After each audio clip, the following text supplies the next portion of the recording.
Hello everyone, welcome back to the channel. So मैं लेकर आया हूँ आपके लिए 35 most important MCQs for cash flow statement.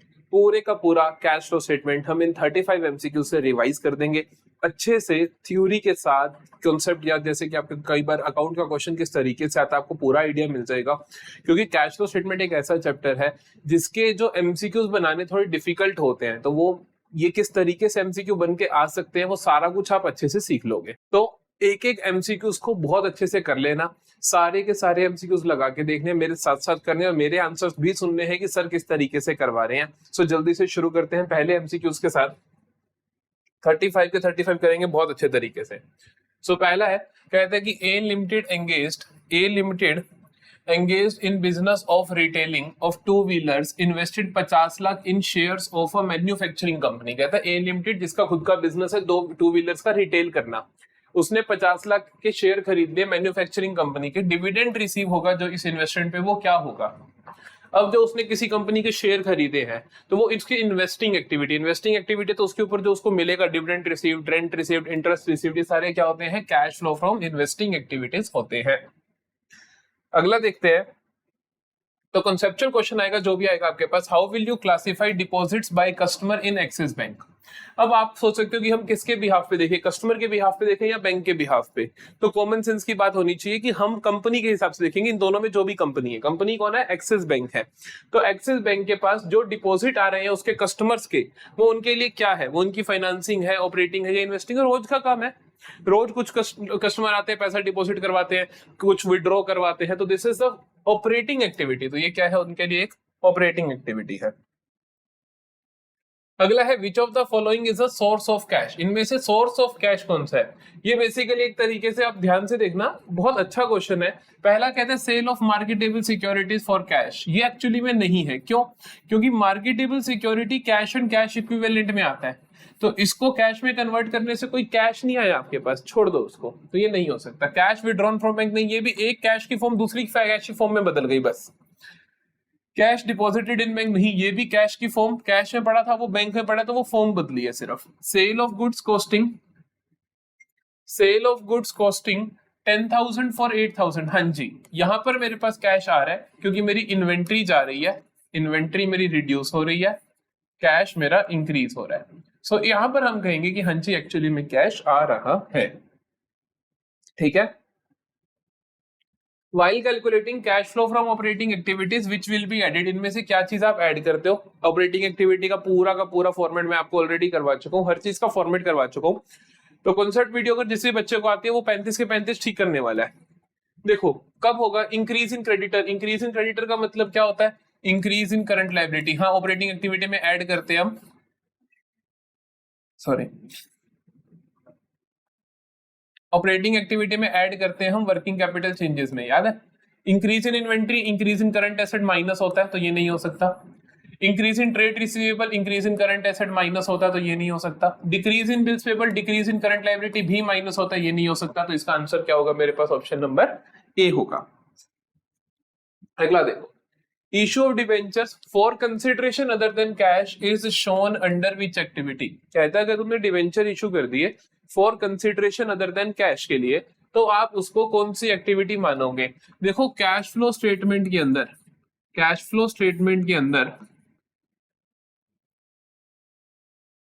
सिर्फ वही चीजें आती हैं जिससे कैश का फ्लो हो रहा हो, कैश का फ्लो हो रहा हो। अब इससे कैश का फ्लो ही नहीं हो रहा, क्यों भला। अगर आपने डिबेंचर्स इशू करे, आपने कुछ भी सामने से सामान लिया उसके बदले, तो क्या कैश गया कहीं नहीं गया। आपने डिबेंचर दे दिया, सामान आ गया, कैश का कोई लेन देन नहीं हुआ, तो कैश फ्लो स्टेटमेंट में जाएगा ही नहीं। तो नन ऑफ दिस, कोई भी एक्टिविटी नहीं मानोगे आप। अगला कहते हैं which of the following item is considered as cash equivalent. इसके अंदर कैश एंड कैश इक्विवेलेंट में क्या आ रहा है, इनके अंदर से देखिए, इन्वेस्टमेंट सिर्फ करंट इन्वेस्टमेंट आती होती है, सारी नहीं आती। डेटर्स नहीं आते, बिल ऑफ एक्सचेंज नहीं आते, ये तो सारी करंट एसेट्स में आती है। मार्केटेबल सिक्योरिटीज आती है। ठीक है। अगली चीज आती है, cash flow statement is prepared for financial planning of. कैसी फाइनेंशियल प्लानिंग करते हो आप इससे।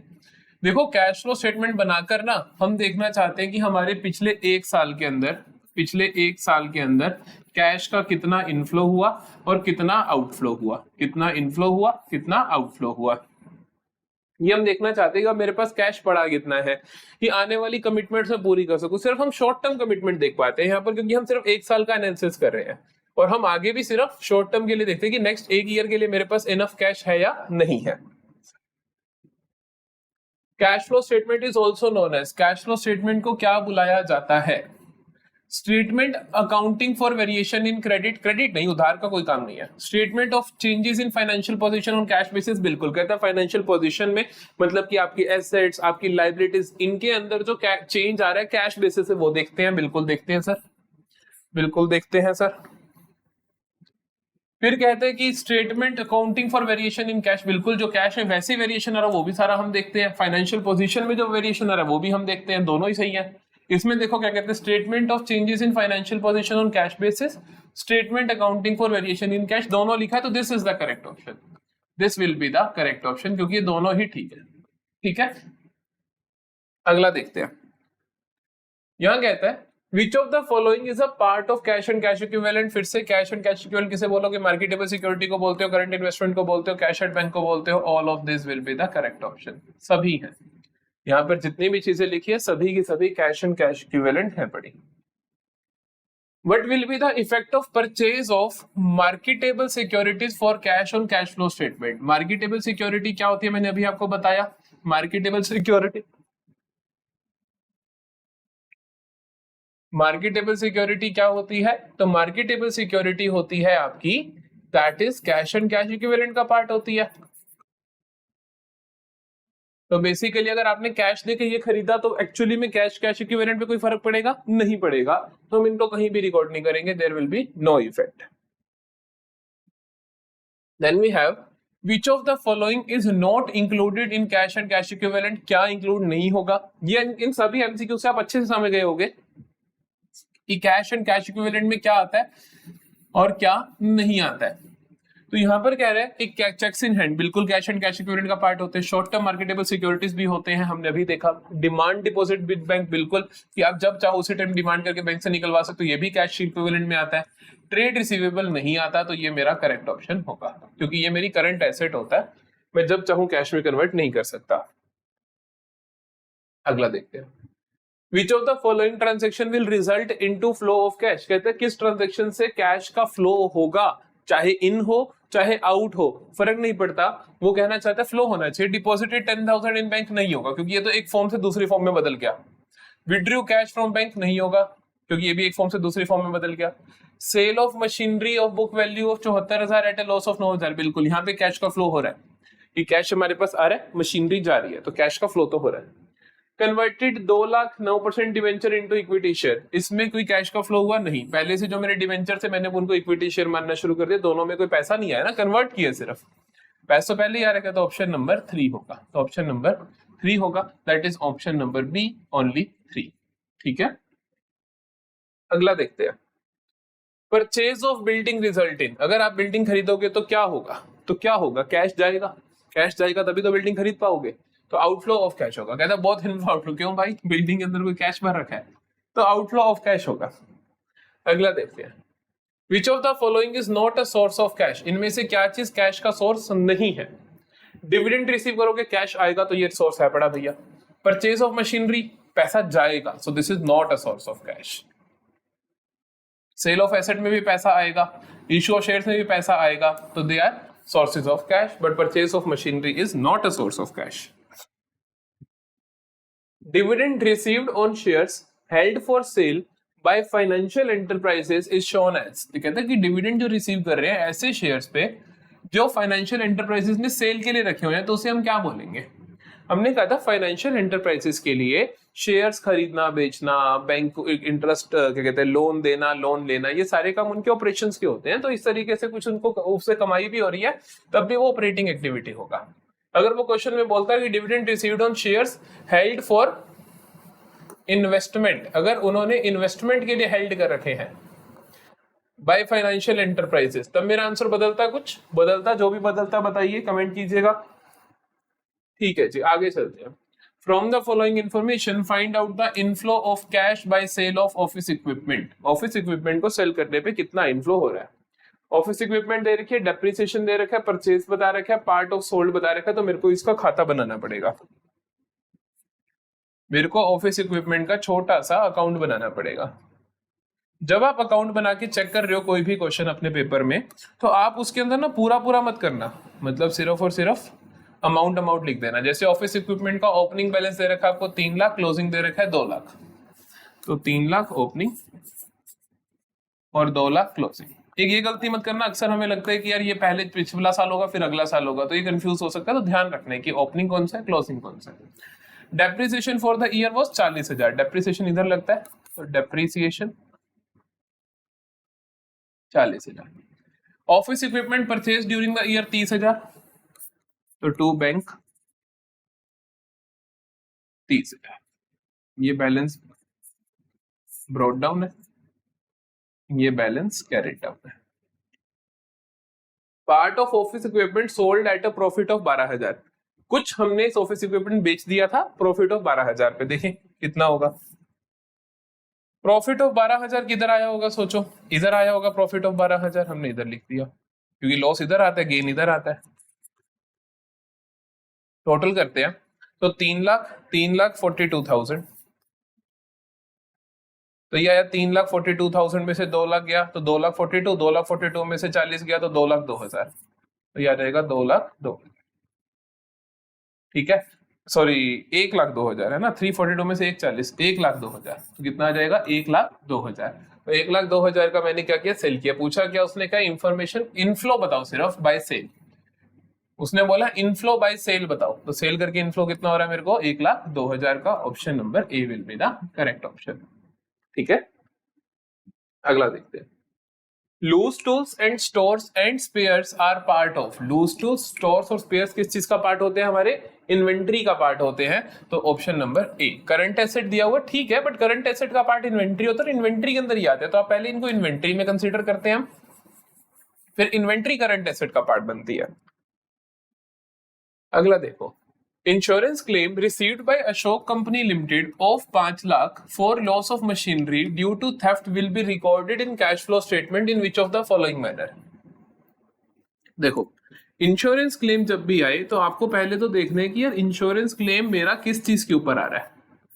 Insurance claim received on machinery है, मशीनरी का है, तो मतलब मेरा इन्वेस्टिंग एक्टिविटी है। वैसे मैंने इन्वेस्टिंग एक्टिविटी के अंदर आपको लिखवाया भी था, जो लास्ट में ऐड करवाया था वहां पे यही ऐड करवाया था insurance claim received.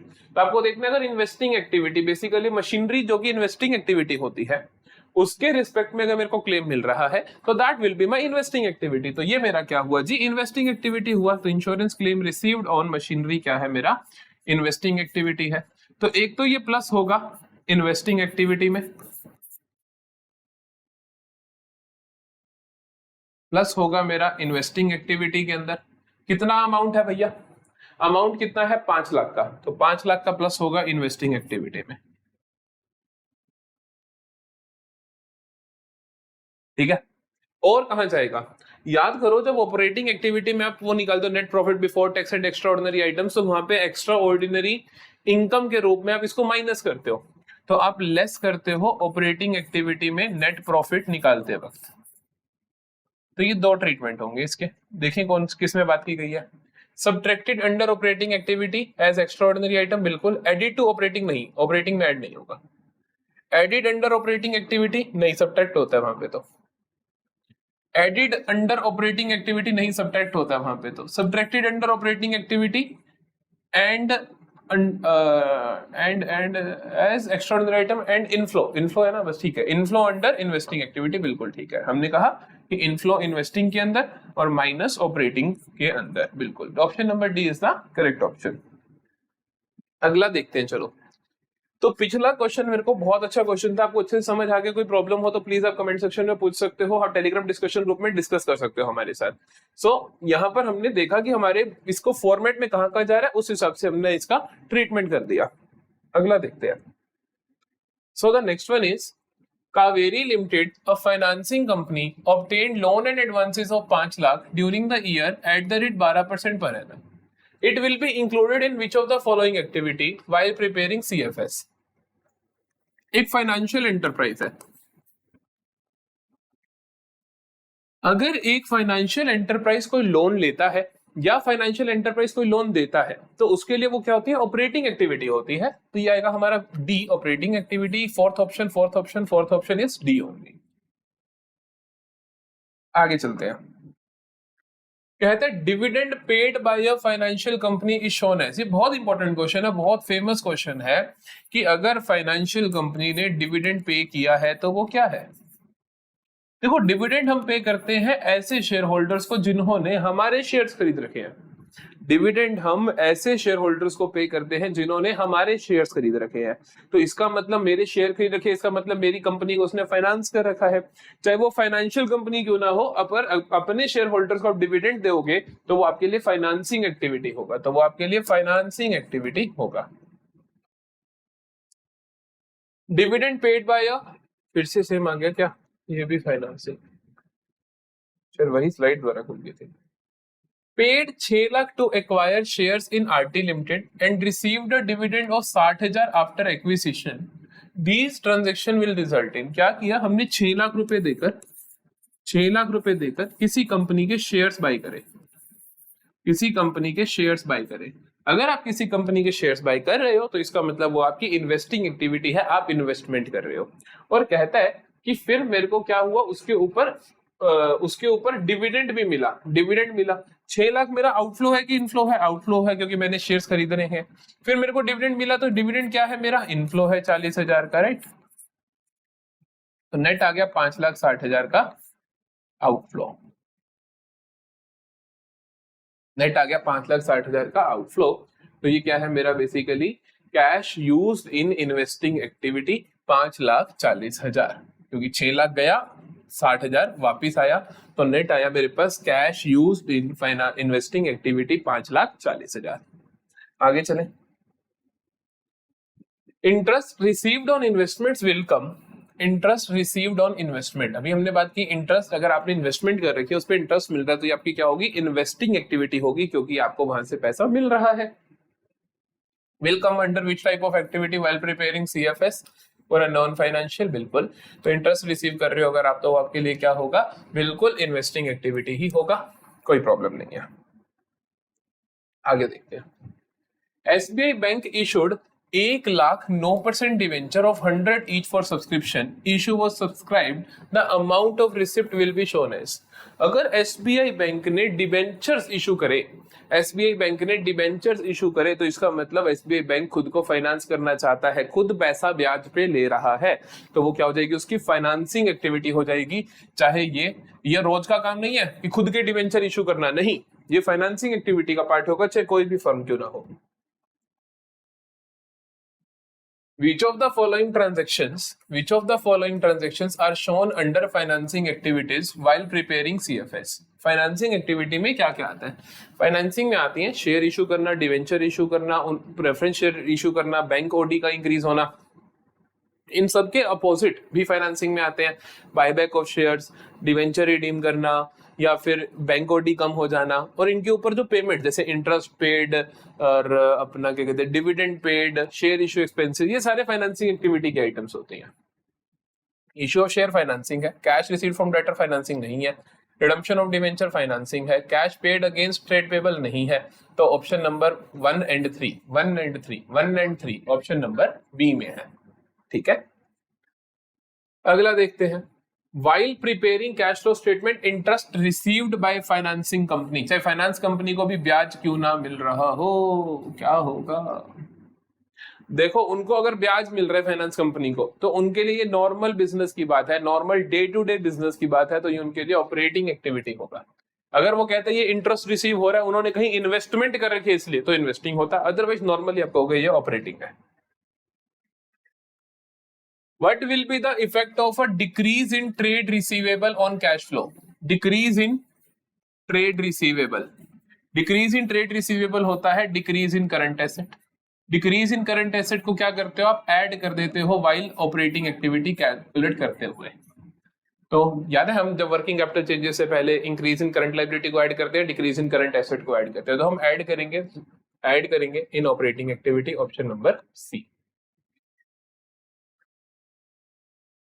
Which of the following items will be added in operating activities, कहते हैं कौन सी आइटम्स को आप ऐड करोगे ऑपरेटिंग एक्टिविटीज के अंदर।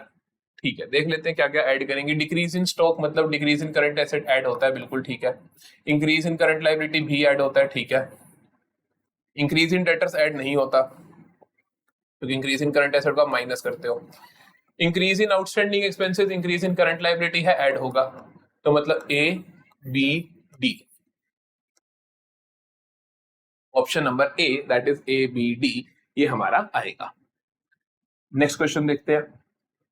सो वी हैव, ये हमारे को एक दे रखा है पूरा बैलेंस शीट का एक्सट्रैक्ट। मैं आपको एक शॉर्ट ट्रिक बताऊंगा जिससे आप सेकंड्स में क्वेश्चन कर लोगे, अदरवाइज आप बहुत टाइम लगाओगे। देखो कहते हैं कि इक्विटी एंड लायबिलिटीज 12% डिवेंचर दे रखे हैं, साल की शुरुआत में 2 लाख, साल के एंड में 1,60,000। Interest on debentures is paid on half yearly basis on 30 September and 31 March each year. Debentures were redeemed on 30 सितंबर 2022।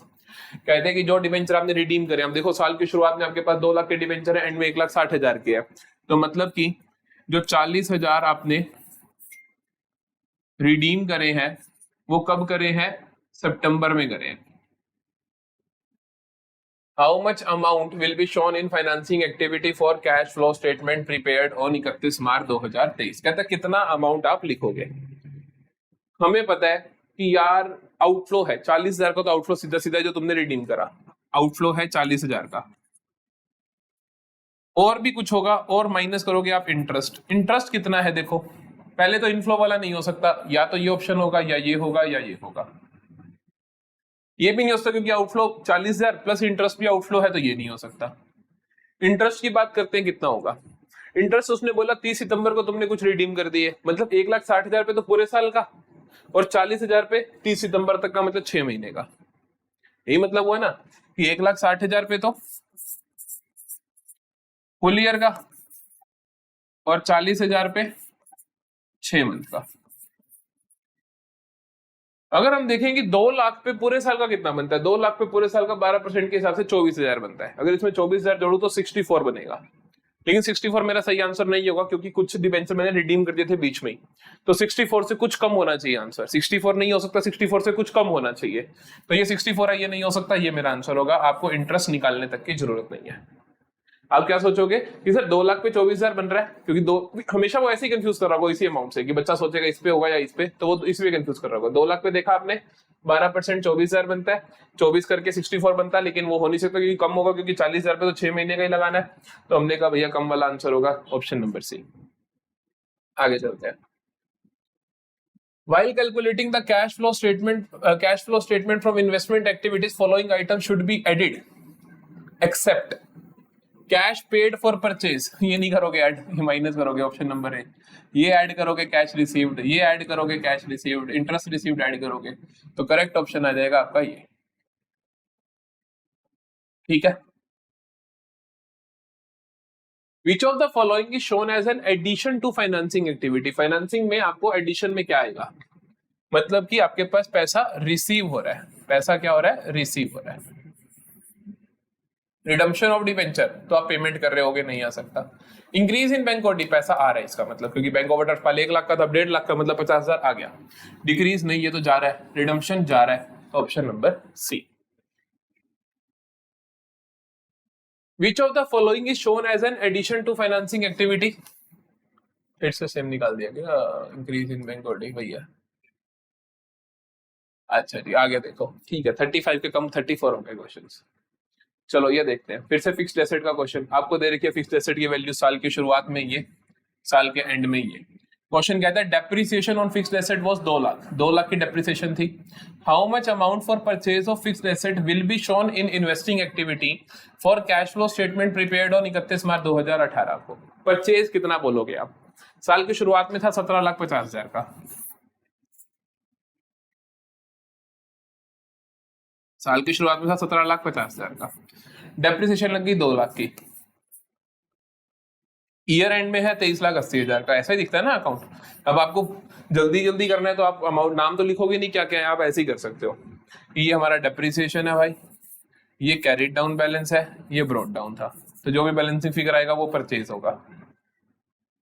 तो 2380 प्लस 2 25,80,000, 25,80,000 में से 17,50,000 हटाना तो 8,30,000, तो 8,30,000 का आपने क्या कर दिया, परचेज कर दिया। ठीक है, तो हमने क्या देखा, टोटल 25,80,000, 25,80 में से 17,50 गया तो 8,30,000 का मैंने परचेज कर लिया। तो परचेज करा तो this is my outflow, so outflow of 8,30,000, option number B. अगला देखते हैं, आखिरी 2 क्वेश्चंस।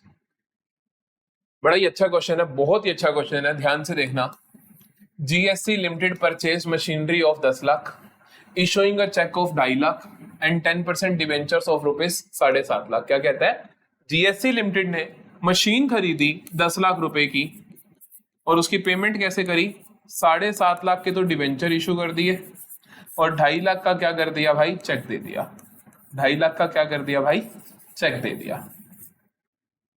तो in the cash flow statement the transaction will be shown as, कहां जाएगी।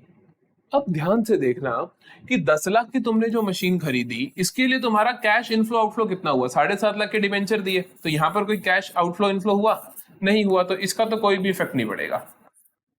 ये 2.5 लाख तुमने कैश दिया है, ये कैश का क्या हुआ है, आउटफ्लो हुआ है।